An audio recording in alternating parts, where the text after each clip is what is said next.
Assalamualaikum warahmatullahi wabarakatuh. Wassalamu ala rasulillahil mustafa wa ala alihi wa sahbihi wa man wafa wa ba'du. Faya ibadallah, usi nafsi wa iyyakum bitaqwallahi faqad fazal muttaqun fala tamutunna illa wa antum muslimun. Faqala ta'ala ya ayyuhalladzina amanu taqullaha haqqa tuqatih wa la tamutunna illa wa antum muslimun. Hadirin sekalian, saudara-saudariku, alhamdulillah kita kembali dikumpulkan oleh Allah Subhanahu wa taala di masjid ini, Masjid Al-Ihsan, Pondok Timur Mas, Villa Jakastia. Semoga Allah Subhanahu wa taala senantiasa merahmati dan memberkahi kita semua insyaallah. Karena itu dan Rahim Allah, dengan sifatnya Rahman dan Rahim, saya pernah sampaikan di awal jumpa kita, terikat dengan kedekatan kita bersama Allah Subhanahu wa taala.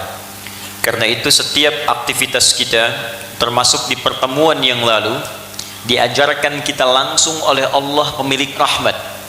Kita berharap mendapatkan rahmat. Sekarang yang memiliki rahmat mengajarkan kepada kita, jika ingin diberikan limpahan rahmat di dunia, sifat Allah pemilik rahmat yang melimpahkan di dunia disebut dengan Rahman. Atau ingin mendapatkan rahmat di akhirat, sifat Allah yang memberikan rahmat dalam konteks kehidupan akhirat disebut dengan Rahim. Nanti setidaknya ada 3 rahmat Allah yang diberikan saat di akhirat secara umum.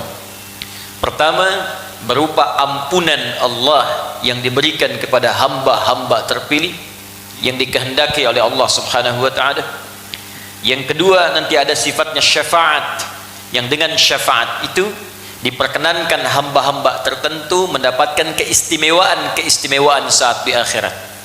Ada yang masuk surga tanpa hisab, ada yang masuk surga dengan cepat, ada yang memimpin keluarganya dengan syafaat yang diberikan oleh Allah karena rahmatnya dan karena amalan-amalan yang ia kerjakan saat di dunia.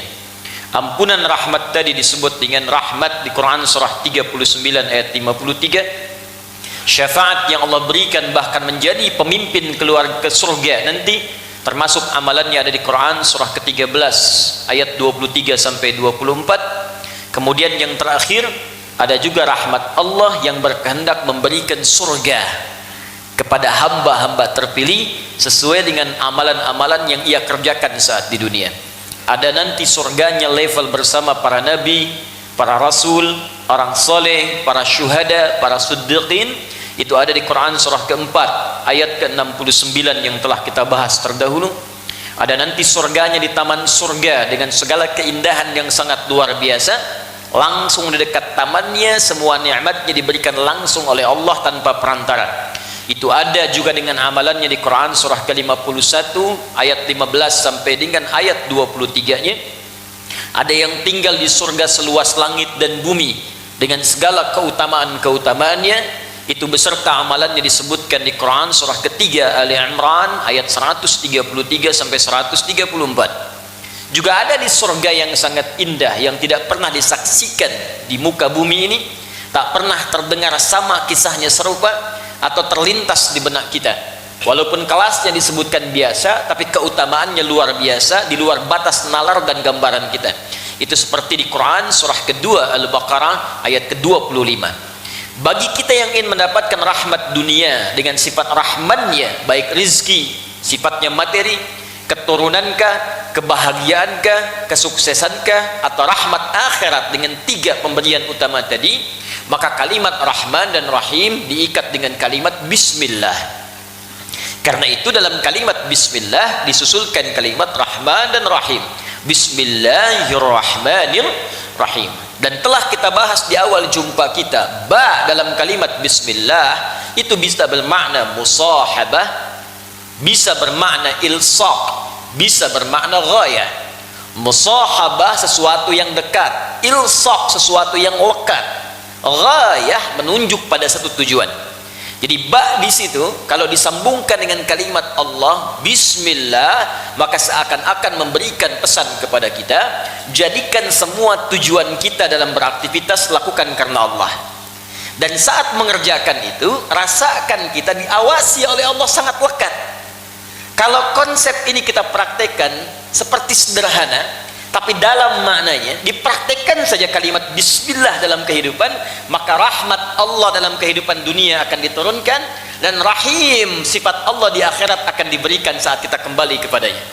Karena itulah setiap kebaikan, aktivitas yang diawali dengan kalimat bismillah, maka seketika dituliskan rahmat Allah berupa modal pahala yang akan kita bawa pulang saat kembali kepada Allah. Itu yang dimaksud kalimat Nabi, kullu amrin dzibalin la yubda'u fihi bi bismillahirrahmanirrahim fahuwa abtar.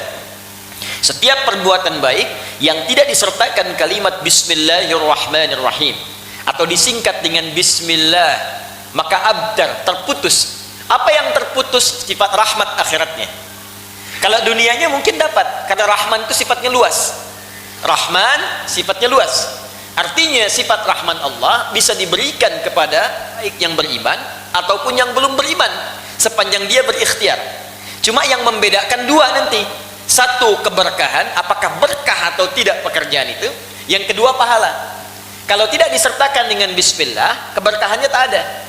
Misal, yang minum itu kan bukan hanya orang Islam, non muslim pun minum, dan fungsi minum itu menghilangkan haus. Jadi kalaupun dia bukan beriman, bukan muslim, dia minum, hausnya hilang.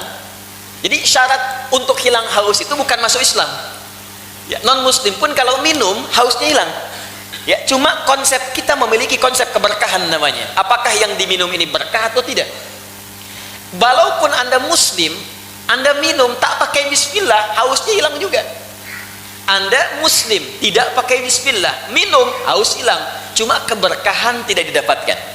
Apa itu berkah? Ziyadatul khair, nilai kebaikan yang bertambah, yang melekat pada objek yang kita konsumsi atau pekerjaan yang kita lakukan. Nah, ini minuman misalnya, Anda akan minum, Anda sebutkan bismillah sebelum minum, ini objeknya. Fungsinya menghilangkan haus. Setelah haus hilang, apa manfaat air itu di dalam tubuh kita? Berkahnya apa?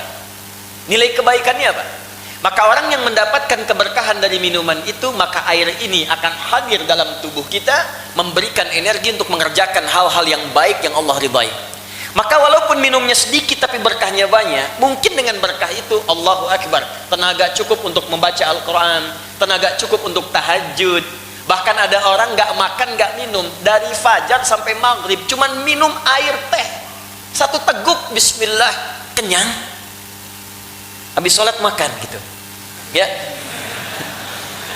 tapi kenyang. Padahal sebelum buka itu dia sudah kumpulkan jus alpukat, buah naga, kolok gitu kan, macam-macam. Itu pelakunya banyak gitu. Ya, tapi dengan kalimat bismillah dia minum itu teh manis. Begitu diminum bisa hilang hausnya dan kenikmatan terasakan. Tapi bedanya apakah haus sekedar hilang atau memberikan tenaga? Kalau tenaga muncul dari situ, bisa tarawih nikmat, bisa maghrib enak, bisa tilawah Quran, itulah berkah namanya. Maka keberkahan diberikan saat di dunia, dan di akhirat pahala dituliskan. Begitu dituliskan, pulang ke akhirat sudah punya bekal. Itulah yang dimaksud bismillah, bersanding dengan Rahman dan Rahim, keberkahan lahir di dalamnya. Maka para pemburu berkah itu beda dengan pemburu materi, itu lain. Kalau pemburu materi itu yang dilihat kuantitas. Berapa banyak yang bisa dikoleksi, berapa banyak yang bisa didapatkan. Hati-hati kalau dalam kehidupan masih memburu kuantitas, artinya keberkahan belum maksimal ada di situ. Ya, kendaraan pengen banyak, pakaian pengen banyak, makanan pengen banyak, uang pengen banyak. Tanyakan, buat tanda tanya besar, buat apa? Buat apa? Di dompet Anda itu, ya sebelum dimasukkan uang, bikin tanda tanya dulu, buat apa? Jadi Anda paham, Anda mengumpulkan itu untuk apa? Hanya untuk dikumpul-kumpul terus dilihat, tidur, meninggal juga. Coba lihat, dipakai enggak? Ya cuman buat dilihat, itu nggak ada kerjaan. Binatang saja dia cari makan buat dimakan. Kalau dia nggak butuh makan, dia nggak nyari, Pak. Itu binatang loh. Silakan kalau nggak percaya. Dia karena nggak butuh pakaian, dia nggak jadi pakaian. Karena itu sampai sekarang nggak ada binatang minat berpakaian. Kalau dia butuh, dia makan. Dia haus, dia minum. Cuman karena dia tidak punya akal, dia kerjakan dimanapun, apapun dia ambil. Kucing karena tak punya akal, dia nggak peduli ikan siapapun, ada ikan dia makan. Ya, demikian ayam karena tak punya akal, sudah makan, terproses di perutnya, keluar kotoran. Karena nggak punya akal, dia nggak peduli. Ibu baru selesai ngepel lantai, ayam lewat, pengen buang kotoran, dibuang di situ. Walaupun lihat ibu, sambil dilihat kadang-kadang dibuang. Ya. Dan ibu nggak usah marah sama hewan, dasar ayam memang begitu. Ya, karena nggak punya akal. Tapi yang tidak punya akal pun masih mengerti kebutuhan dia dapatkan, bukan keinginan dia kumpulkan. Itu poinnya. Jadi saya ingin katakan, hewan saja yang punya akal tahu bagaimana cara membentuk kehidupannya supaya terarah dalam hidup.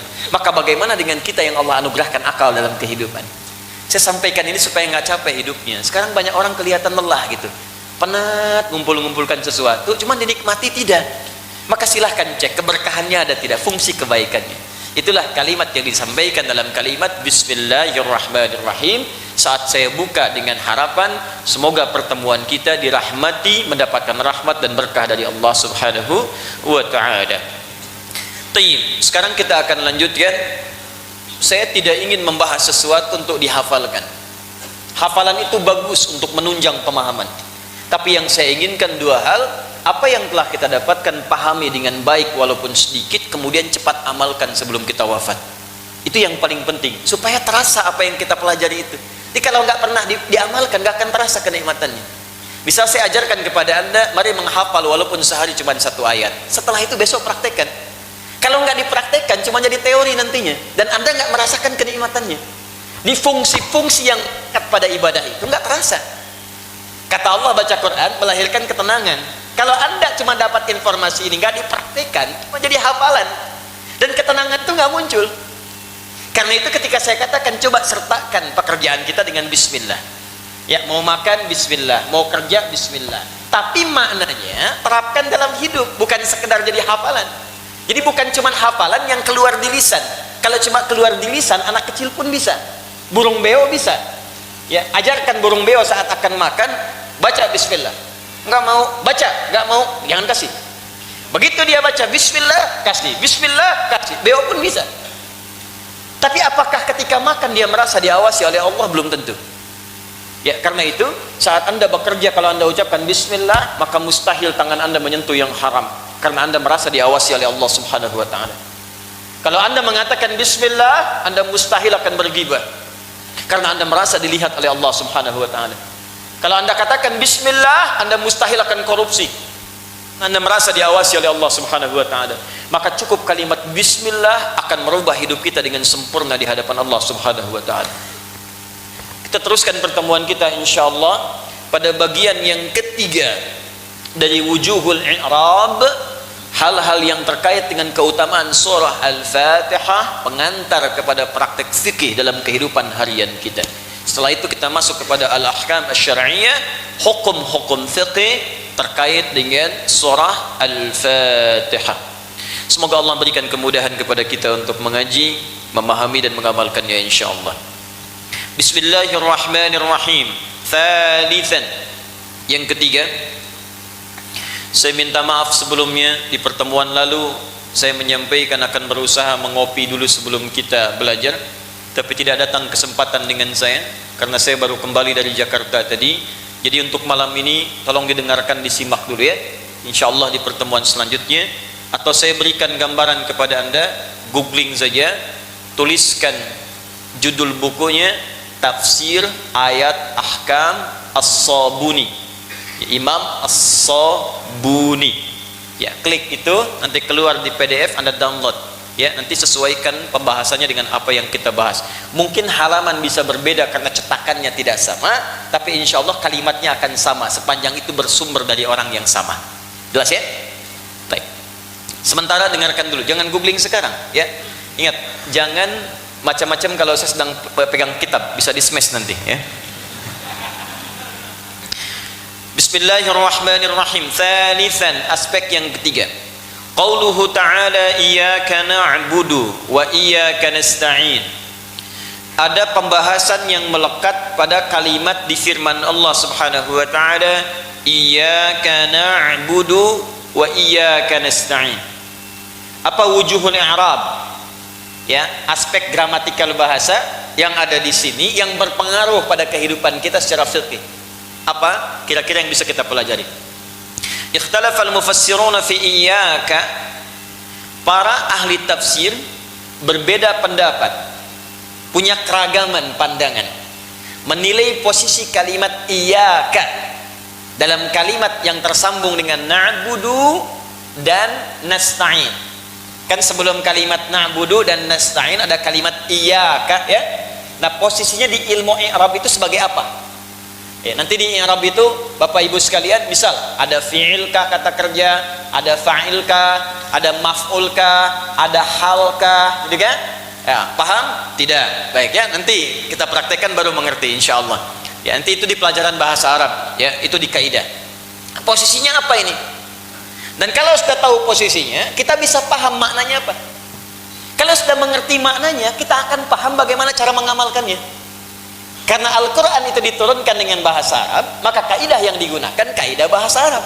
Jadi jangan sampai memahami Al-Quran pakai kaidah bahasa Indonesia, tidak akan nyambung. Ya, tidak akan nyambung.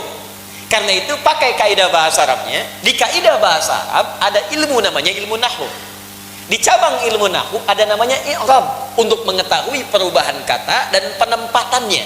Kalau posisi ada di depan, maksudnya ini. Kalau di belakang, maksudnya ini. Kalau harakatnya fathah, maksudnya ini. Kalau dia dhammah, maknanya seperti ini. Kalau sudah paham maknanya, maka ada petunjuk begini cara mengamalkannya. Itu akan terasa kenikmatannya. Rasakan bedanya, bedakan rasanya, dan pasti akan terasa bedanya. Ya, kita lihat. Ikhtalafal mufassiruna fi iyyaka. Para pakar tafsir memiliki keragaman pendapat tentang posisi iyyaka dalam hal i'rab, ya. Sebelum kalimat na'budu juga nasta'in. Masih ingat di ayat yang kelima, iyyaka na'budu wa iyyaka nasta'in. Jadi sebelum kita mengucapkan na'budu, kita ucapkan iyyaka, kan? Iyyaka na'budu. Yang kedua, wa iyyaka nasta'in. Nah, ini kalau kita urai asal kalimat ini, itu seperti apa posisinya? Di sini setidaknya ada dua pendapat yang paling utama. Dan nanti saya akan uraikan kedua pendapat ini, sesungguhnya seluruhnya akan mewakili keluasan makna firman Allah Subhanahu wa taala. Jadi kalau saya menilainya bukan pendapat, justru itulah mukjizat lafaz Al-Quran yang memiliki makna yang luas. Ditafsirkan dari sudut manapun akan menjangkau setiap sudut-sudutnya sesuai dengan apa yang bisa kita amalkan, sesuai dengan kemampuan yang bisa kita raih. Ya, makanya nanti ketika Al-Quran itu diturunkan, pernah saya sampaikan di awal mula pembahasan, kan cara bacanya bisa beragam, kan? Yang nggak bisa baca A pakai E imalah, jadi wadduha bisa dibaca wadduhe. Ya, jadi bukan pendapat, tapi keluasan yang diberikan sesuai kemampuan hamba untuk mengucapkannya. Maka orang yang nggak bisa baca A, bisa baca pakai E. Dan makna tidak berubah. Wadduha dengan wadduhe maknanya sama. Ya, sama dengan sepeda dengan sepeda. Sepeda benda itu juga. Sepeda itu juga. Jelas ya? Nah, maka ini bukan keragaman sekedar gam atau warna yang berbeda, tapi kemudahan yang Allah berikan sebagai hikmah sehingga ada kesanggupan saat kita mengamalkan apa yang diperintahkan. Jelas? Baik. Bagaimana pendapat yang dimaksudkan? Fadhahabal muhaqqiquna ila annahu dhamirun munfasilun mansubun bil fi'li ba'dahu wa asluhu na'budu wa nasta'in na'buduka wa nasta'inuka. فلما قدم الضمير المتصل أصبح ضميرا منفصلا والكاف للخطاب ولا موضوع لها من الإعراب. Paham? Tidak. Asal dari kata iyyaka, perhatikan, nanti saya sambungkan ke ilmu balaghah. Ya, awas kita padat ilmu dulu ya, supaya nanti teorinya kita pahami dengan argumentasi yang kuat. Jadi dasar ilmunya jelas. Asal kalimat ini kalau di bahasa Arab standar di luar Al-Quran, kalimatnya begini asalnya, na'buduka, na'buduka. Ya, yang ini asalnya nasta'inuka, begini asalnya, Ka-nya di sini. Ka ini asalnya nyambung dengan kalimat sebelumnya di kata kerja. Na'budu, kami beribadah, salat, menyembah. Nasta'in, kami minta tolong. Kepada siapa?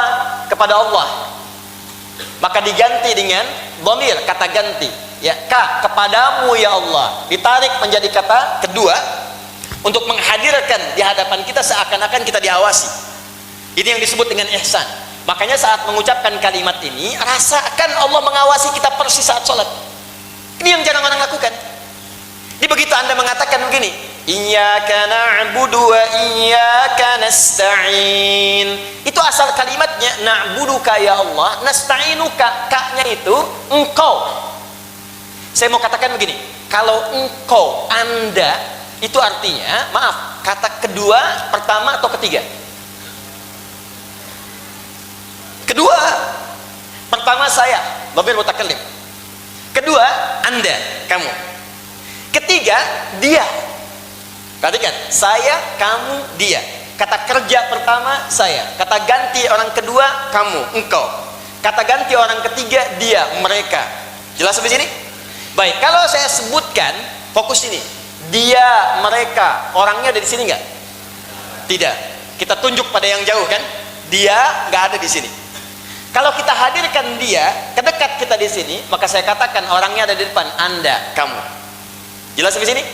Baik, sekarang begini, kalau kita sedang membicarakan sesuatu, lebih terasa mana? Orangnya ada atau nggak ada di hadapan kita? Dia itu orangnya baik banget. Dia masih nggak ada. Tapi saat ada di hadapan, gestur bisa berubah. Anda Masya Allah, mudah-mudahan Allah muliakan, Allah berikan Anda kelemahan, oh kebaikan-kebaikan, kemuliaan ada di hadapan, jadi banyak. Dan apa yang kita ucapkan pun karena orangnya ada di hadapan kita, kita merasa terawasi dengan itu, sehingga tak mungkin mengeluarkan kalimat-kalimat yang menyakiti. Tak mungkin kita keluarkan kalimat-kalimat yang tidak bagus karena orangnya ada. Jelas?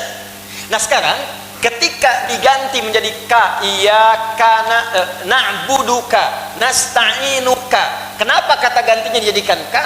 Untuk memberikan pesan kepada kita, saksikan dan rasakan saat kita membaca itu dalam sholat, kita itu di hadapan Allah melihat kita, walaupun kita tak melihatnya. Itu yang dimaksud di hadis Muslim nomor hadis ke-8 dengan sikap ihsan, anta'budallaha, dari kalimat na'budu, anta'budallaha ka'annaka tara fa illam takun tarahu fa innahu yara. Kalau Anda sedang ibadah, rasakan Anda itu sedang diawasi oleh Allah. Anda berhadapan dengan Allah, walaupun tak mampu Anda menatapnya, rasakan ditatap oleh Allah. Jadi kalau Anda sholat merasa di hadapan Allah dan merasakan sedang diawasi, demi Allah saya katakan kualitas sholat kita akan beda dengan kualitas biasa-biasa. Sekarang kenapa banyak orang tidak khusyuk dalam sholat? Karena merasa Allahnya jauh, karena nggak merasa dilihat Allah, merasanya dikejar-kejar proyek, merasanya itu seakan imamnya bacaannya panjang, kapan selesai ya. Merasa aman atau enggak mobil saat diparkir, motor saat disimpan, lewat makanan belum sempat beli, rasa lapar yang tertahan, itu yang terasakan, sehingga kehadiran ayat yang tadi dimaksudkan tidak nampak di hadapan kita. Nah ini asal kalimat dari kata iyyaka ini na'buduka. Ka-nya ini berbentuk objek yang diibadahi. Nah ini kalimat ini, kalau kafnya dipindah, yang tadinya menyatu disebut muttasil. Pernah dengar mad wajib muttasil? Pernah dengar? Muttasil artinya menyatu. Ini menyatu. Kalau kita pindahkan ke depan, ka-nya dikedepankan. Maka kalau ka dikedepankan, dalam kaidah bahasa Arab mesti masuk iya sebelum ka. Karena dia akan berubah dari muttasil menjadi munfasil. Apa itu munfasil? Terpisah dari kalimat sebelumnya, nggak bisa disambung lagi. Fokus. Ini muttasil, bisa disambungkan. Na'buduka, karena dal nggak bisa nyambung maka terputus di sini, tapi ini tetap nyambung. Nasta'inuka, karena nun bisa masuk ke kaf maka ini nyambung begini. Disebut muttasil, bisa nyambung. Kalau kita ingin pindahkan kafnya ke depan sebelum nasta'in, ke depan sebelum na'budu, maka kaf ini tidak akan bisa nyambung ke depannya secara kaidah. Karena tak bisa nyambung disebut munfasil namanya. Untuk membedakan dengan muttasil maka tambah iya di depannya. Maka iyyaka di kaidah bahasa Arab disebut domir munfasil namanya. Nih, memindahkan kaf ini ke depan kalimat, karena pindah ke depan ditambahkan iya di depannya. Paham sampai sini? Nah, yang penting kita pahami kenapa mesti pindah ke depan. Kan di belakang juga bisa. Maka untuk membaca ini ilmunya muncul ilmu yang ketiga disebut ilmu balaghah. Ada nahwu, ada sharaf, ada balaghah. Dibaca pakai bahasa Arab bukan bahasa Sunda. Bahasa Sunda namanya balaga. Balaghah. Ya. Di ilmu balaghah ada 3 cabang ilmu. Pertama ma'ani, kedua bayan, ketiga badi'. Ma'ani untuk memilih diksi yang sesuai saat diungkapkan. Apa kata-kata yang tepat saat akan kita berucap tergantung objek di hadapan kita siapa. Kepada anak kecil bagaimana kalimatnya, kepada remaja seperti apa kata-katanya, kepada orang dewasa seperti apa untaian katanya. Itu ma'ani namanya, diksinya. Kalau katanya sudah ada, bagaimana merangkainya supaya jelas diterima, itu bayan namanya. Bayan. Contoh, saya ingin katakan kepada bapak saat kita akan memulai sholat, Pak, tolong luruskan safnya. Pilih kalimat supaya dengan kalimat itu benar siapa yang akan kita tuju. Anak kecil, luruskan. Ya, remaja, Mas, tolong luruskan.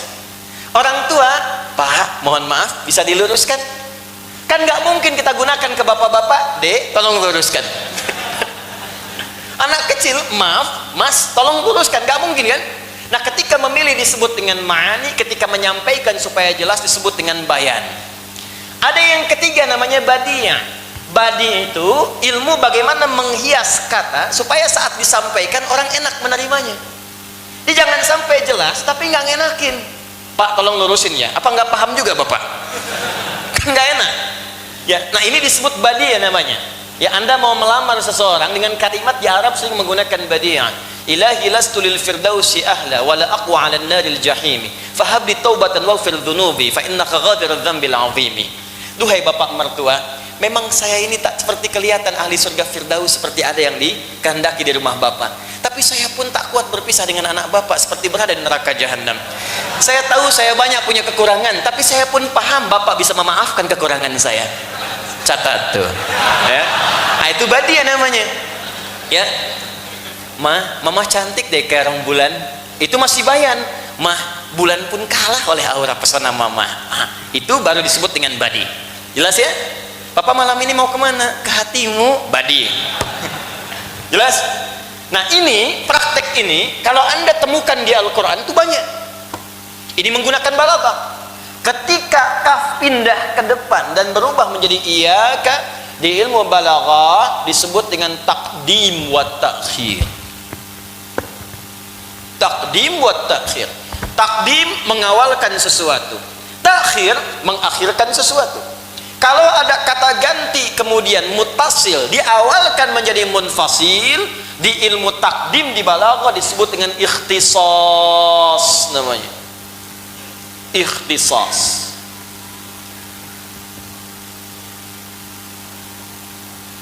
Apa itu ikhtisas? Ikhtisas itu secara singkat lebih dari kata khas. Ada khas, ada ikhtisas, itu beda. Kalau khas sesuatu yang spesial, khusus.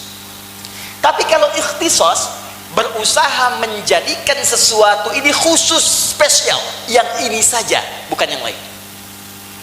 Saya ulang, khas, spesial, khusus. Kiai khas, kiai spesial, khusus, gak sama dengan yang lain. Tapi kalau ikhtisas berusaha menjadikan yang ini spesial, khusus, beda dengan yang lain.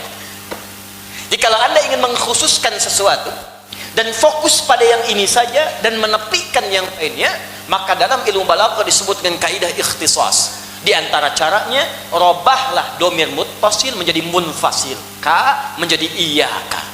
Jadi ketika ka dijadikan iyyaka dan Allah menyampaikan kalimatnya bukan ka tapi iyyaka na'budu wa iyyaka nasta'in, maksudnya berlaku hukum ikhtisas. Jadikanlah ibadahmu itu kerjakan spesial hanya untuk Allah saja, khusus, tepikan yang lain.